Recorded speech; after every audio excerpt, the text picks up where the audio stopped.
Sehingga amar ma'ruf nahi mungkar yang dikatakan jalankan yang baik dan hindari yang mungkar, atau ya kan, yang dianggap baik itu ternyata bukan yang baik, yang buruk. Misalkan mengajak orang kekerasan dalam beragama, itu dalam pondasi amar ma'ruf itu dah nggak baik. Nah, kalau kekerasan itu dianggap baik, kalau penipuan beragama itu dianggap baik, kalau bunuh-membunuh dianggap baik, kalau pertumpahan darah dianggap baik, maka mana juga yang dianggap tidak baik. Nah, itu jadi konflik di situ. Saya kira harus ada kejujuran yang sesungguhnya yang dikatakan perangai-perangai yang baik itu apa sih? Akan yang namanya aswatun hasanah, apa itu, apa isinya apa sih? Nah, kalau aswatun hasanah itu mengandung perangai-perangai yang tidak baik, nah berarti kita harus bisa mengkaji kembali dimensi-dimensi aswatun hasanah, perangai yang baik itu apa. Nah, saya kira kejujuran ini perlu penting sekali untuk kita bersama-sama terbuka kalau ada simpang siur dan kemeringan definisi daripada aswatun hasanah atau akhlak. Karena yang kita lihat, akhlak itu sering terbalik dimaknakan. Akhlak yang baik dalam Islam itu ternyata bukan seperti yang kita bayangkan. Nah, saya kira demikian dulu. Kalau ada yang ingin ditanyakan perkara dimensi yang saya maksud, apa itu jujur, yang saya angkat tadi. Iya Bang, kalau soal jujurnya itu, saya rasa ini Islam sekarang ini, penganut Islam di Indonesia khususnya, karena kami tinggal di Indonesia, jadi kami hanya bisa melihat di Indonesia saja. Nah, di Indonesia ini sudah melaksanakan itu Bang. Artinya di Indonesia ini seandainya Islam di Indonesia ini seperti abang yang tadi tuduhkan itu, artinya ada kekerasan dalam Islam, ada pemaksaan dalam agama. Ya, saya yakin seandainya Islam itu mengajarkan hal seperti itu, ya Indonesia ini sudah Islam semua. Tapi kenyataannya kan ya masih banyak juga agama lain, walaupun Indonesia ini mayoritas Islam. Dan bahkan agama-agama lain yang tinggal di Indonesia, Islam di Indonesia ini merasa aman gitu. Beda kalau Islam itu minoritas di negara-negara lain akan jadi tertindas gitu. Nah, itulah yang kami maksud bahwa orang-orang penganut Islam itu sudah melaksanakan tadi itu. Artinya menjadi ketika dia menjadi mayoritas, maka yang lainnya akan menjadi rahmat untuk semuanya. Ya itu Bang, silakan Bang. Ya, aku tambah sedikit ya. Ya. Ya, yang kejadian yang sebenarnya. Bu Aisyah, mohon maaf Bu Aisyah, mohon maaf. Kita tidak bisa ikut campur di ini Pak, ini Bu, gitu. Oh gitu. Ya, memang kalau kita punya acara ini, Bang Pendi dan saya tidak pernah mau ikut campur di. Oke, silakan. Ya, Bu ya, kita di sini sebagai pendengar. Sorry, silakan. Oke ya, silakan. Ya. Lanjut Pak. Ya, silakan Bang, bagaimana pendapat Abang tentang apa yang saya sampaikan tadi Bang? Ya, persoalannya begini, yang baru Anda katakan itu, kenapa ini jadi bagian daripada ketidakjujuran yang Anda klaim itu? Karena begini, saya terlahir dalam agama Islam, orang tua saya orang Islam, saya datang dari Aceh, walaupun saya tinggal di Amerika sekarang. Kenyataannya yang Anda klaim itu tidak tepat dalam kondisi kenyataan. Nah, pertama, di Aceh itu umumnya orang Islam. Umumnya. Seharusnya orang masyarakat Islam yang terlahir dalam Islam itu bisa aman, hidup bebas, berpikir, merdeka, mencari kebenaran menurut pemahaman yang bisa dirumuskan oleh pemikirannya sendiri. Dalam kenyataan, bukan demikian.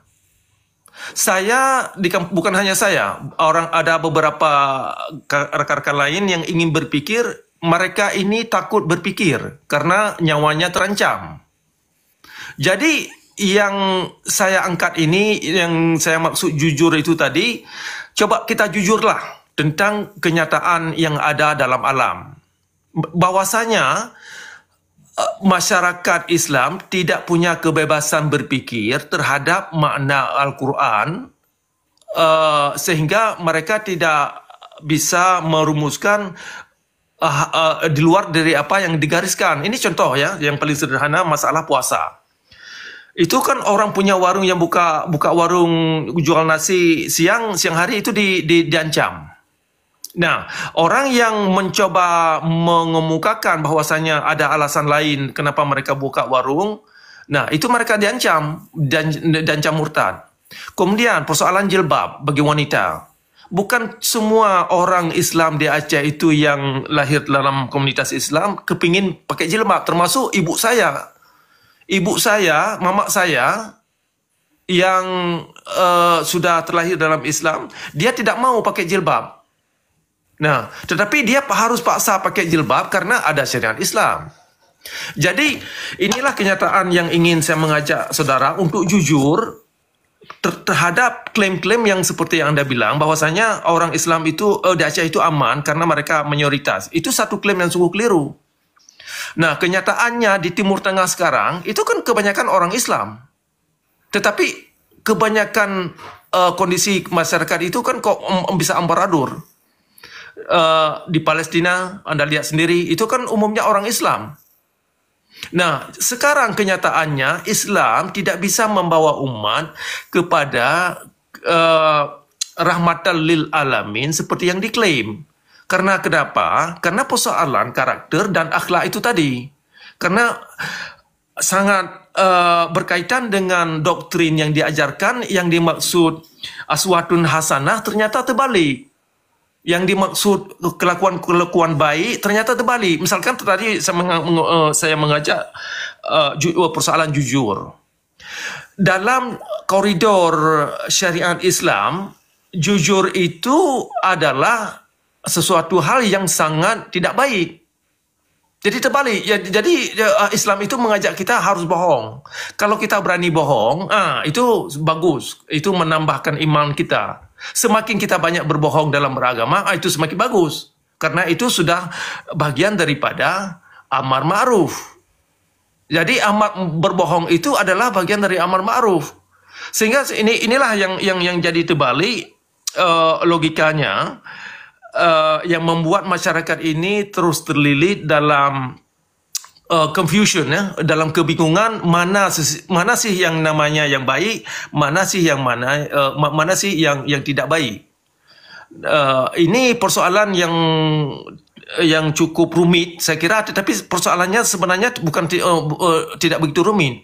Persoalannya karena dalam akidah Islam jujur itu sangat tidak dianjurkan. Malah sangat dilarang. Kalau kita mau jujur, itu nyawa. Nah, saya sendiri, kalau Anda ingin kalau Anda ingin buktikan, coba Anda buat satu statistik atau satu evaluasi kajian lapangan, katakanlah, coba Anda bawa video saya ada di TikTok atau di YouTube, bisa Anda download. Coba Anda tayangkan ke masjid setempat dimanapun Anda duduk sekarang, apa di Banda Aceh atau di Aceh Utara, di Aceh Selatan, terserah. Coba bawa video 3 video saya saja, tunjukkan sama mereka, tanyakan sama jamaah masjid, apakah orang ini bisa aman hidup dalam lingkungan Anda?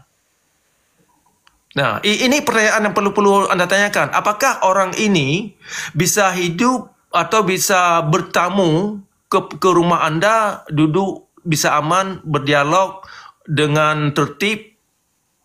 Kemudian, apakah orang ini bisa hidup bebas, jalan-jalan tanpa harus ada pengawas? Nah, ini akan terbukti klaim Anda. Jadi, inilah persoalan Islam yang sangat genting saya kira. Kalau Islam ini tidak bisa menjamin seseorang berpikir merdeka, kalau Islam ini tidak bisa menciptakan ruang untuk berpikir, maka masyarakat Islam sekarang itu kan hanya ikut-ikutan atau mengikuti ajaran karena terpaksa. Nah, itu saja, coba direspon dulu, nanti kita sambung persoalan ini. Silakan.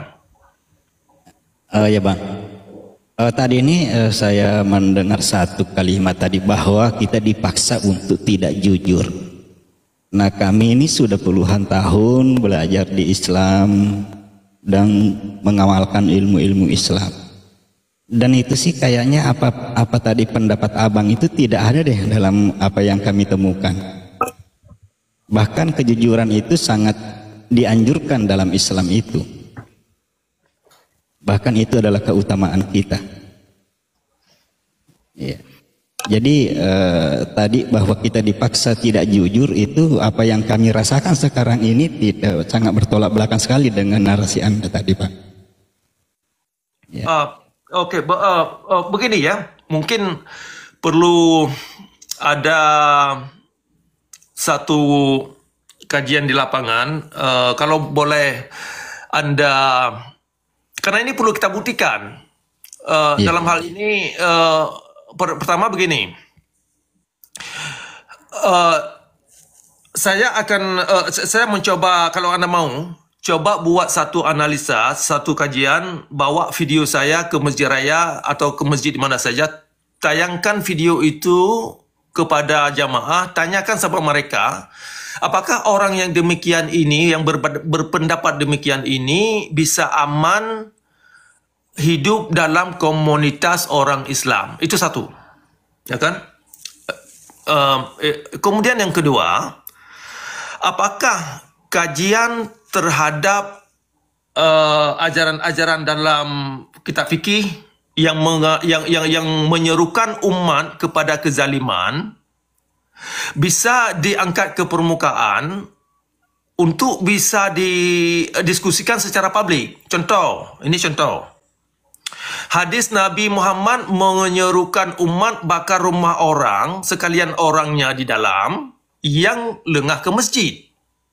Nah, kan itu ada hadis, dalam hadis Sahih Al-Bukhari, bisa Anda lihat sendiri. Nah, kalau Nabi Muhammad ini menyerukan umat bakar rumah orang sekalian orang di dalamnya, penghuni di dalamnya yang lengah ke masjid, ini kan satu tindakan yang sungguh zalim, yang sungguh tidak baik, sungguh tidak indah. Nah, apakah benar ini adalah ajaran yang membawa umat kepada uswatun hasanah? Apakah benar tindakan ini membawa perangai-perangai yang kepada perangai-perangai yang baik? Apakah benar ajaran yang begini tidak membawa buruk kepada masyarakat banyak? Jadi ini sungguh hal yang sangat penting untuk kita angkat permukaan. Kemudian satu lagi, dalam dimensi yang sama, dalam koridor fikih atau syariat Islam, itu ada hukuman terhadap orang yang keluar dari agama Islam, harus disuruh bunuh. Nah, sekarang begini, kita kan termasuk Anda sendiri mungkin. Anda terjaga dalam agama kan mungkin umur 15 tahun baru terbayang-bayang apa agama ini. Kemudian kita umur 20 baru coba mengkaji sedikit-sedikit. Nah, kebanyakan orang Islam yang terlahir dalam agama Islam kan bukan pilihan mereka, termasuk saya. Agama Islam yang datang kepada saya bukan pilihan saya, tetapi orang tua saya, karena kita terlahir dalam agama Islam. Nah, saya terbuka, punya kesempatan untuk mengkaji ketika umur saya 25 tahun. Coba pelan-pelan mempelajari. Ternyata banyak hal-hal yang merusak saya sendiri kalau saya ikuti. Nah, ajaran yang demikian itu perlu harus ada keterbukaan, terutama dalam di panggung publik ya. Harus ada keterbukaan. Kalau Nabi menyuruh seseorang bunuh orang lain hanya karena berbeda pendapat, hanya dituduh murtad, bukankah ajaran-ajaran begini hanya membawa masyarakat Islam kepada kezaliman? Nah, kita ini disinilah yang saya maksud jujur dalam perkara ini. Yang pertama, jujur ada bahwasanya hadis-hadis yang demikian. Kemudian kita harus jujur efek daripada ajaran itu ada di lapangan. Ya, jadi ada buktinya ada dua. Silakan. Ya, begini Bang. Terkait tadi tentang hadis yang mengatakan kalau ada yang tidak mau ke masjid akan dibakar rumahnya beserta dengan orang-orangnya. Nah, di lapangan yang terjadi sekarang ini satu masjid besar dan penduduk sekitar di situ mayoritas Islam, bahkan ribuan. Tapi di masjid yang hadir cuma 5 orang. Nah, seandainya itu tadi jelas tadi itu adalah ajaran, maka habislah rumah-rumah di sekitar masjid itu.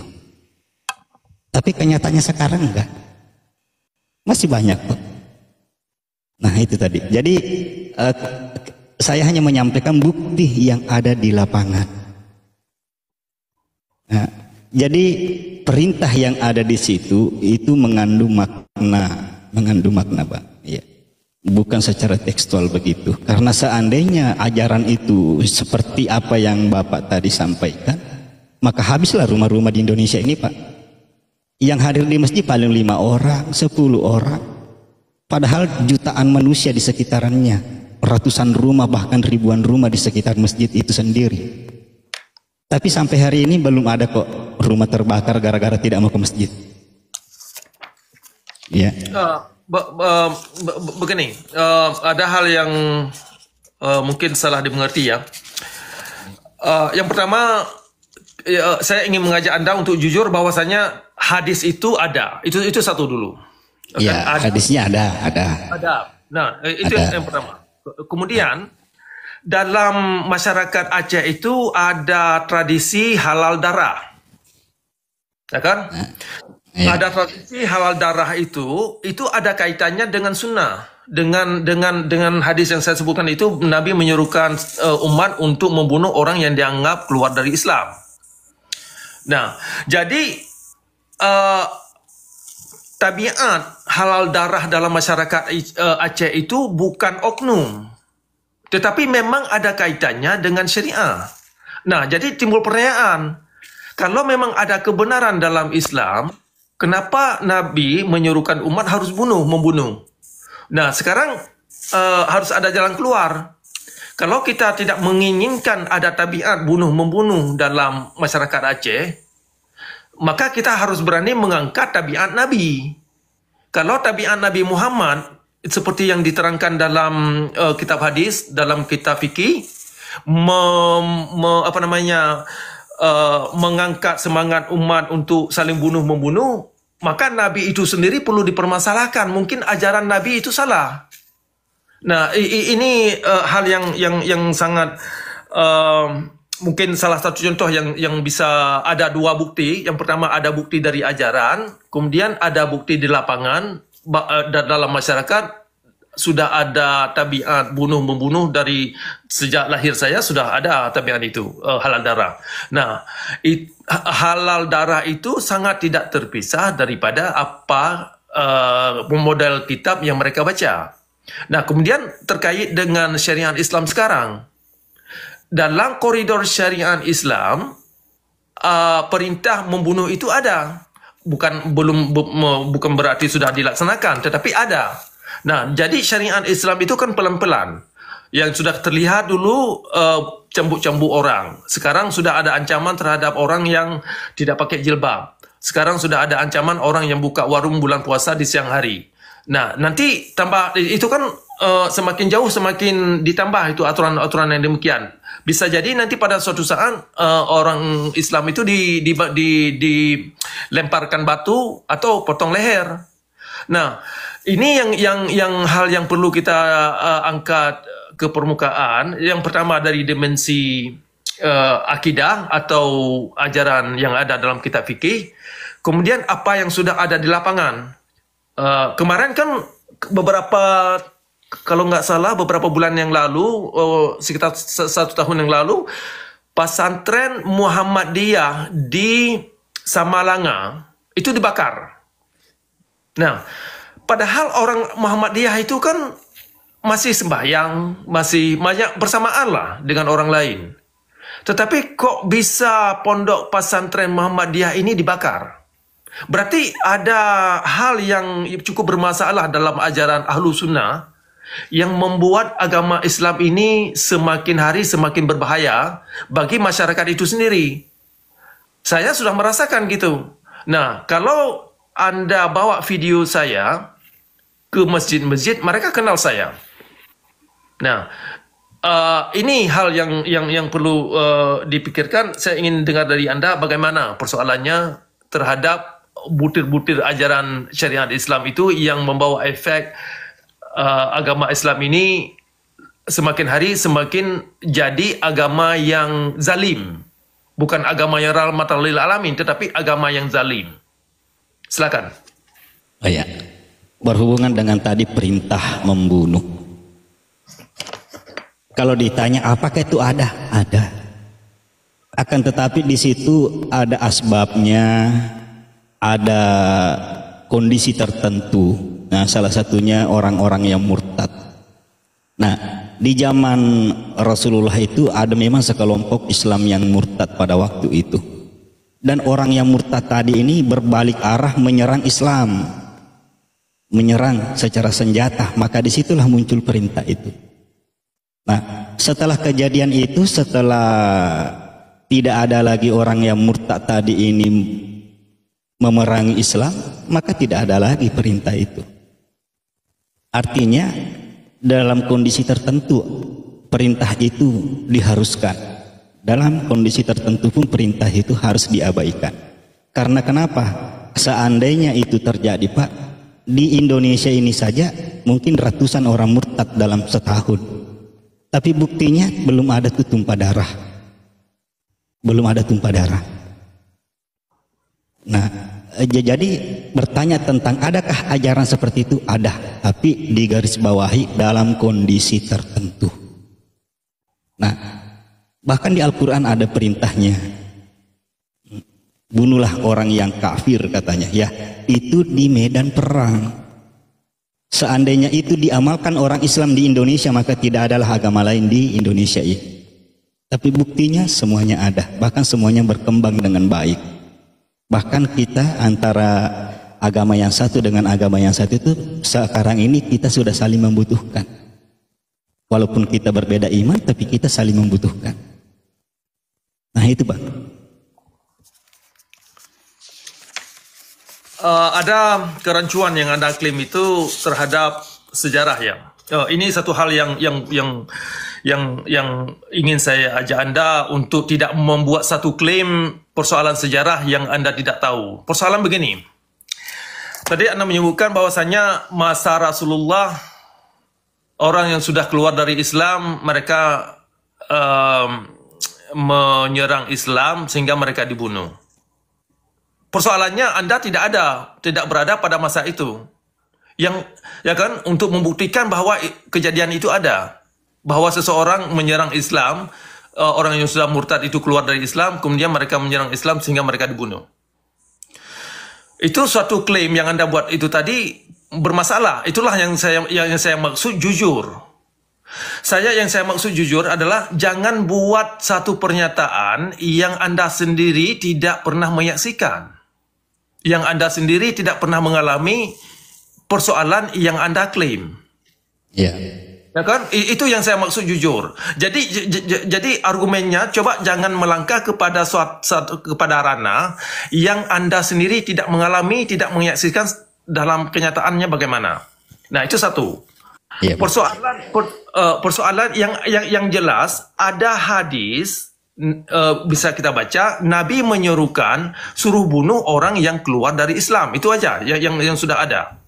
Nah, hadis itu menunjukkan adalah membuat agama Islam ini zalim sehingga tidak ada ruang orang Islam untuk berpikir kritis karena banyak kerancuan tentang ritualitas. Misalkan begini ya. Perangai setelah kita baca kitab hadis, kitab fikih dan sirah Muhammad itu menunjukkan perangai Nabi Muhammad tidak manusiawi dalam beragama. Itu kesimpulan yang saya dapat.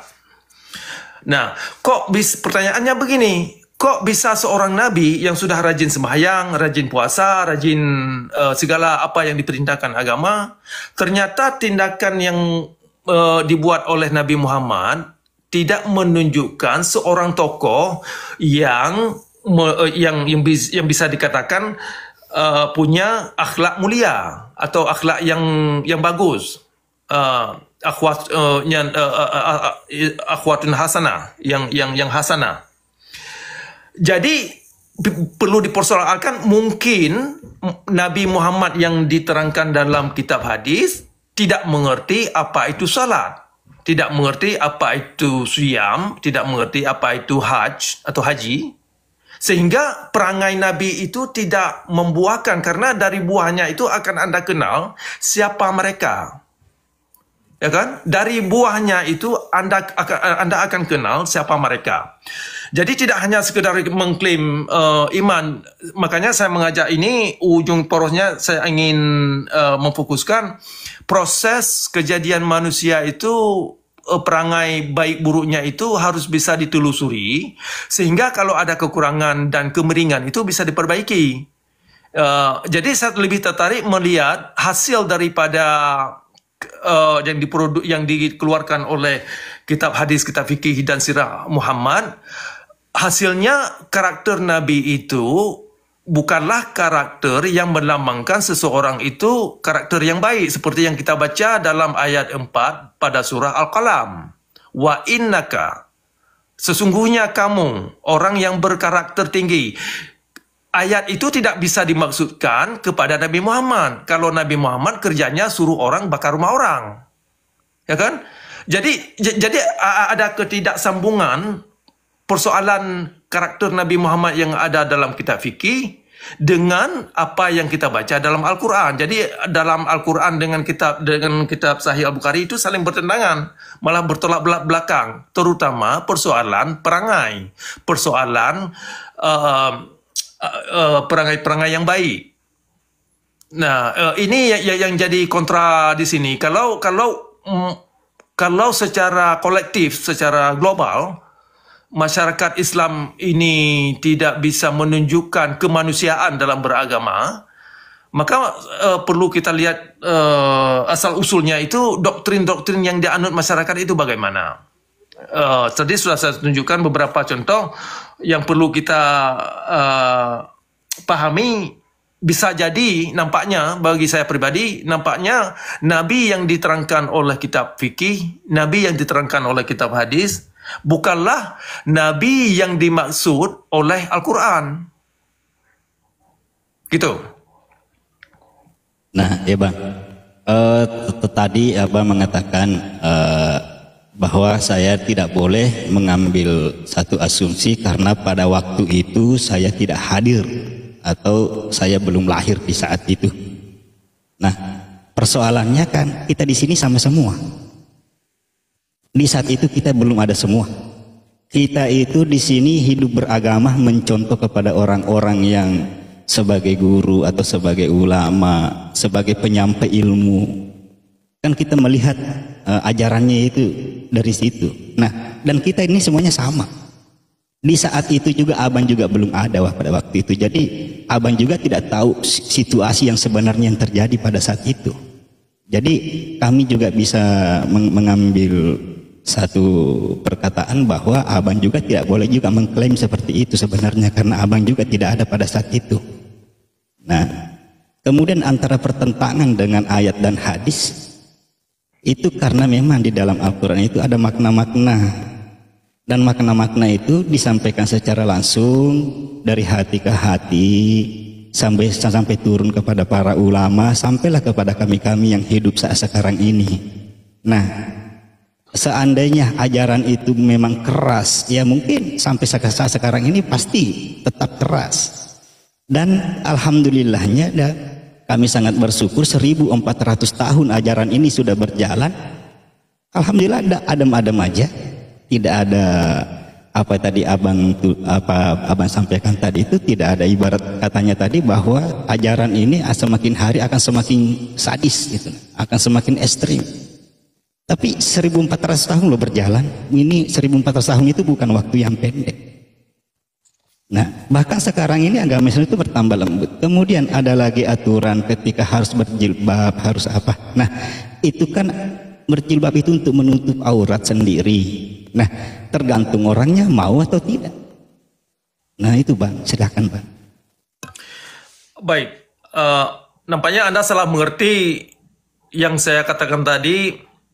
Persoalan saya mengajak Anda jangan membuat klaim yang Anda sendiri tidak mengalami masa lalu.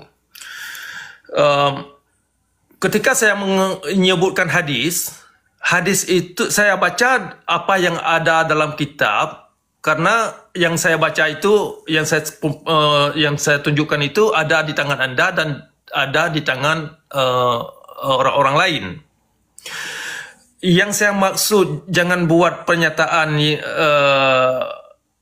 sesuatu yang tidak Anda mengerti masa lalu, bukan berarti Anda tidak bisa menunjukkan apa yang ada di dalam kitab hadis. Ini suatu hal yang berbeda. Misalkan saya menunjukkan hadis tentang Nabi Muhammad menyuruhkan suruh bakar rumah orang. Itu ada di dalam kitab hadis, Anda baca sendiri. Ya kan? Saya tidak mengasumsi di belakang apa yang membuat Nabi menyuruhkan orang suruh bakar rumah orang. Karena saya tidak berada di samping Nabi. Saya cuma menunjukkan apa yang ada di dalam doktrin agama Islam itu sendiri. Yaitu apa yang ada di dalam kitab. Nah, itu perbedaannya. Tadi makanya saya tunjukkan kalau Anda menjabarkan sesuatu alasan, ada sebab akibatnya itu, kan ada menceritakan suatu kejadian yang Anda sendiri tidak menyaksikan. Nah, inilah hal yang saya angkat agar kita bisa jujur dalam hal itu. Kita katakan yang saya mengerti, apa yang saya baca dikatakan dalam kitab pulang-pulang. Itu aja. Jangan jabarkan, oh ini karena di masa waktu Nabi Muhammad kejadiannya begini. Kan Anda sendiri tidak menyaksikan persoalan itu. Jadi untuk membuktikan apakah cerita itu ada apa tidak, kan tidak ada substansi. Itu satu. Kemudian yang kedua, persoalan hak manusia untuk berpikir merdeka, apa kewajiban dirinya terhadap Tuhannya. Kalau Nabi Muhammad melarang manusia untuk berpikir secara individu, maka Nabi Muhammad ini bukanlah Nabi yang menjadi kepada rahmatan lil alamin. Misalkan ini contoh ya, terhadap definisi salat. Kenapa dalam Al-Quran itu tidak ada perintah sembahyang? Ya, perintah rukun Islam, rukun sembahyang. Karena salat yang sudah saya kaji bukan artinya sembahyang. Nah, dalam hal ini menunjukkan Nabi Muhammad yang ada dalam kitab hadis salah mengerti tentang kondisi atau makna salat. Nah, ini cukup bermasalah ini. Kalau Nabi sendiri tidak mengerti arti salat, berarti hak manusia untuk memberi makna baru, sehingga makna yang diberikan itu bisa dimengerti dalam bahasanya masing-masing, bisa diamalkan, bermanfaat kepada dirinya dan juga bermanfaat kepada orang lain. Sementara definisi salat yang ada dalam kitab hadis yang ditunjukkan disinyalir atas nama Nabi Muhammad, ternyata definisi demikian tidak membawa umat kepada orang baik-baik. Ini bisa Anda buktikan sendiri. Nah, itu salah satunya hak seseorang, hak manusia untuk bisa memberi makna baru sehingga bermanfaat.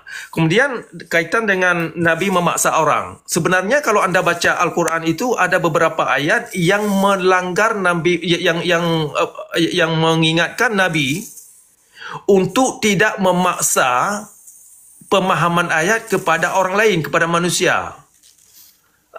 Bukanlah tugas Nabi untuk menzalimi manusia atas nama Tuhan terhadap sunnah pribadinya. Dalam Al-Quran tidak ada sunnah Nabi. Yang ada sunnatullah. Tetapi dalam kenyataan kok ada sunnah Nabi, malah terbalik. Yang ditekankan adalah sunnah Nabi. Nah, ini jadi persoalan. Karena di dalam Al-Quran itu berkali-kali diingatkan. Nah, tidak sekali-kali Rasul itu dikirim untuk menzalimi manusia. untuk mengajak manusia berbohong atas nama Tuhan atau atas nama agama yang tidak dimengerti. Kemudian Al-Quran berkali-kali mengingatkan, jangan kamu ikut sesuatu yang kamu tidak mengerti. Ya kan? Jangan kamu ikut sesuatu yang tidak kamu mengerti. Kamu ini diberi akal, kamu ini diberi telinga, kamu ini diberi mata, kamu ini diberi hati untuk bisa berpikir. Nah, dalam kenyataan, dalam ajaran Islam, dalam hal ini Ahlus Sunnah, terbalik. Kita dilarang berpikir secara tidak punya hak untuk berpikir demikian. Malah ketika kita mencoba menganalisa, membuat kelompok untuk bisa studi bersama, mengkaji bersama, itu diancam. Nah, ini yang ingin saya ajak Bapak, kalau memang klaim yang Bapak katakan itu Islam bisa jadi sudah aman-aman saja, tolong buat satu kajian lapangan, coba kita tes, bawa video saya beberapa tiga saja, tidak perlu banyak, 3 video saya yang ada di TikTok ini atau di YouTube bisa Anda download. Coba bawa ke Masjid Raya. Tunjukkan kepada jamaah masjid, tanyakan saja sama mereka. Ini ada segolongan, ada orang yang lahir dari masyarakat Islam, membuat studi demikian, apakah dia bisa aman berbicara, hidup bebas dalam masyarakat, apakah dia bisa aman duduk terbuka berdiskusi yang kritis terhadap kitab-kitab hadis, terhadap terjemahan Al-Quran yang sudah miring atau yang miring di publik. Nah, itu kita akan, dengan itu kita akan mengetahui kondisi di lapangan sesungguhnya sikap masyarakat itu bagaimana. Kemudian kita akan tahu persoalan halal darah yang saya sebutkan tadi. Demikian, Pak. Oh iya. Boleh nanya, Bang, video Anda itu sudah diupload di YouTube? Sudah. Sudah berapa yang menonton, Bang? Sudah lumayan. Cuman kalau Anda tidak di YouTube, ada juga di akun TikTok saya. Juga ada di Facebook. Kalau Anda punya akses ke Facebook, Anda juga bisa download di Facebook. Nah, jadi misalnya nih video Anda ditonton sudah 1 juta orang, tidak mungkin yang menonton itu tidak ada orang Islam. Pasti banyak orang Islam yang menonton. Dan buktinya Bapak masih ngomong hari ini kan. Bapak masih aman-aman aja hari ini. Itu loh YouTube loh, nasional sedunia melihat. Nah, seandainya ajaran Islam itu seperti Bapak yang klaim tadi itu, mungkin Bapak sudah nggak bisa ngomong hari ini. Ya itu saja, Bang. Begini, inilah yang ingin saya mengajak Anda jujur. Coba Anda buat satu analisa dulu. Coba tunjukkan dulu, jangan ambil kesimpulan dulu. Iya, Pak. Karena begini. Saya sudah menerima banyak teks. Saya sudah banyak berkomunikasi dengan orang-orang kampung. Kalau saya pulang kalau saya di Aceh Utara atau di mana Aceh atau di mana saja, itu saya akan dipotong-potong, dibunuh. Jadi yang saya katakan ini bukan saya buat-buat. Nah, makanya untuk Anda ketahui itu, coba buat analisa dulu, coba tunjukkan video saya dulu ke Masjid Raya, biar jemaah masjid melihat. Nanti Anda bisa buktikan apa saya benar atau salah. Saya menginginkan yang saya klaim itu salah. Misalkan asumsi saya bahwa masyarakat Aceh itu ganas dan punya halal darah membunuh. Saya maunya klaim saya itu salah. Maunya, ya kan? Nah, kalau memang benar yang saya klaim itu benar, berarti bermasalah. Karena yang saya terima bukan hanya dari masyarakat yang di luar keluarga, malah dari anggota-anggota keluarga saya yang masih bersaudara lah. punya mental-mental halal darah terhadap diri saya. Jadi ini bukan persoalan sedikit, karena ini persoalan nyawa. Kalau Islam di Aceh sekian lama sudah punya mental halal darah terhadap orang lain, ini bermasalah. Kemudian saya bertanya kepada Bapak ini, coba Anda pikirkan, Anda tidak perlu sebutkan di sini, beberapa orang di sekeliling Anda, kawan-kawan Anda, anak-anak Anda, orang kampung Anda yang punya mental halal darah terhadap orang yang berbeda pendapat. Saya kira Anda akan temukan ada sejumlah kawan-kawan Anda, mungkin saudara Anda, di antara saudara Anda, punya pemikiran halal darah terhadap orang lain yang berbeda pendapat. Nah, ini yang perlu dipikirkan, persoalan ajaran Nabi Muhammad yang yang sungguh tidak manusiawi dalam beragama. Kok bisa harus mengancam terhadap kajian yang kritis, terhadap kajian untuk menemukan suatu kebenaran? Kenapa seseorang ini harus menghadapi nyawanya menghilang? Jadi mengarah kepada itu kita harus buat satu kajian lapangan. Kita bisa mulai daripada menunjukkan video saya ke beberapa masjid.